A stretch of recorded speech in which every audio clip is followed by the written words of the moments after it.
While our world is ever-changing, there exists an enduring and ever-present issue that impacts millions of lives daily: poverty.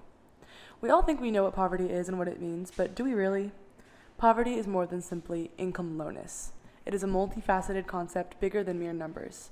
It intertwines basic necessities, opportunities, freedom, and most of all, human dignity. So, what exactly is poverty? How do we go about measuring and defining it? In this video, we will unravel the many facets of poverty, examining several distinct approaches to measuring it: the OPM, the SPM, the capabilities approach, and Rector's argument, to ultimately argue what we think is the best and most accurate way to measure poverty. Poverty is the lack of sufficient income, resources, and opportunities necessary to achieve personal freedom and success in today's modern society. We decided to measure poverty using the SPM and the capabilities approach. We think poverty should be measured by combining a more concrete and metric measurement of poverty, the SPM, with a more abstract and holistic measurement, the capabilities approach.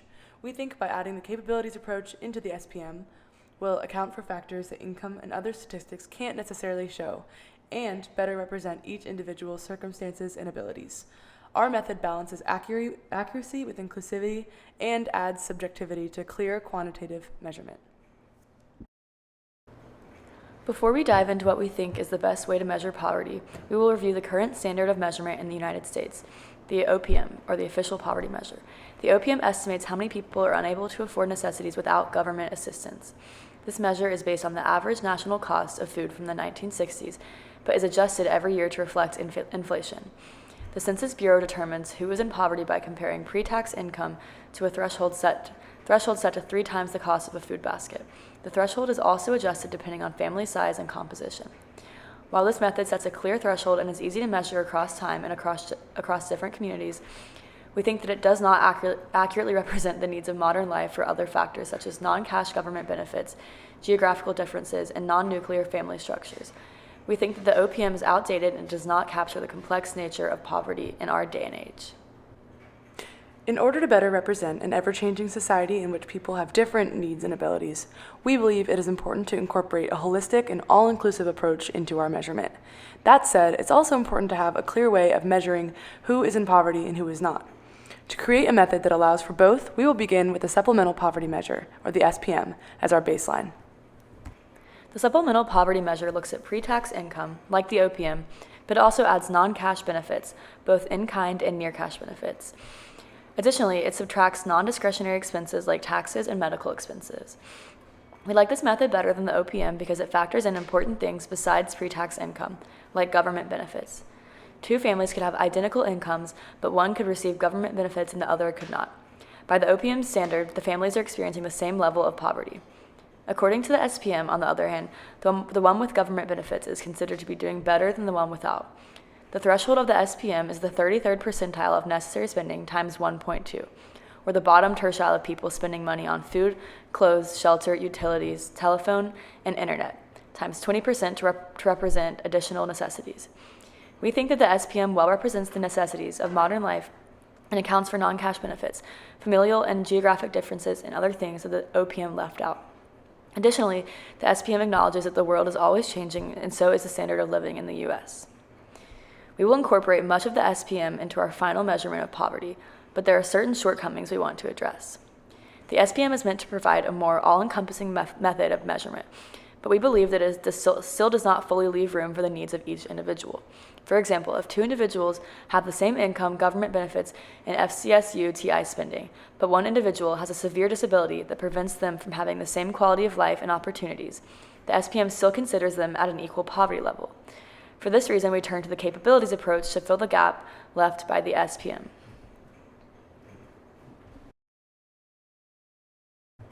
The capabilities approach, developed by Amartya Sen and further expanded upon by Martha Nussbaum, focuses on the idea that poverty should not be solely measured by income or material deprivation, but should be instead assessed by individuals' capabilities and opportunities to lead a life they have reason to value. While many approaches to poverty focus on an individual's functionings, or things that have been achieved, and capabilities that have been realized, this approach focuses on capabilities, the potential doings and beings that people can achieve if they so choose. For example, someone could lack the capability to afford education, preventing them from the functioning of a good education. Conversely, someone could have all the money in the world and all of the capabilities but choose not to use it, therefore not resulting in a functioning. The capabilities approach accounts for the fact that income is not the only way to achieve a function, and not everyone has the same capabilities. This not only protects the individual needs of each person, but it also focuses on the freedom they have in their lives, or lack thereof. We want to employ this method of thinking about poverty into our final way of measurement, but the capabilities approach lacks a clear quantitative way of measuring poverty. It presents a spectrum of capabilities that allows us to assume who has enough of what, but there is no way to know where the threshold line is. Therefore, we think that the best way to use the capabilities approach is to apply it to another method of measurement, specifically the SPM. To create our method of measurement, we will use the SPM as baseline. So in terms of resources, we are talking about pre-tax income plus non-cash benefits minus non-discretionary expenses. However, we then subtract an individual's lack of capabilities, such as those relating to bodily integrity, bodily health, sense, imagination, and thought, and political freedom. Therefore, somebody's poverty measure according to the SPM will be lowered if they are disabled, living in a high-crime neighborhood, or lacking access to education. While this adds an abstract and subjective measurement to our equation, we think it would better represent those in poverty. This way, if we are comparing two individuals in poverty and one of them is disabled, they will fall lower past the poverty threshold line. Although we believe that our method of measuring poverty is the best way to represent each individual being, we acknowledge that there are shortcomings to our argument. Involving the capabilities approach at all will complicate units of measurement by adding abstract, intangible factors into the equation. Rechter's argument in his article, Air Conditioning, Cable TV, and an Xbox, What is Poverty in the U.S. Today, focuses primarily on material aspects when measuring poverty. He suggests that many people considered to be in poverty by government standards have access to material amenities, such as air conditioning, refrigerators, and TVs, and meet their basic needs. Throughout this argument, he claims obscure and non-material considerations when thinking about poverty causes misinformation and exaggeration, creating misconceptions about poverty in the U.S. Our argument does not dismiss the importance of material aspects in income, but it also seeks to expand the understanding of poverty by considering factors beyond those things. Rechter's argument may be easier to conceptualize and measure, but it does not offer the comprehensive approach needed to address the diverse needs and capabilities of those in poverty.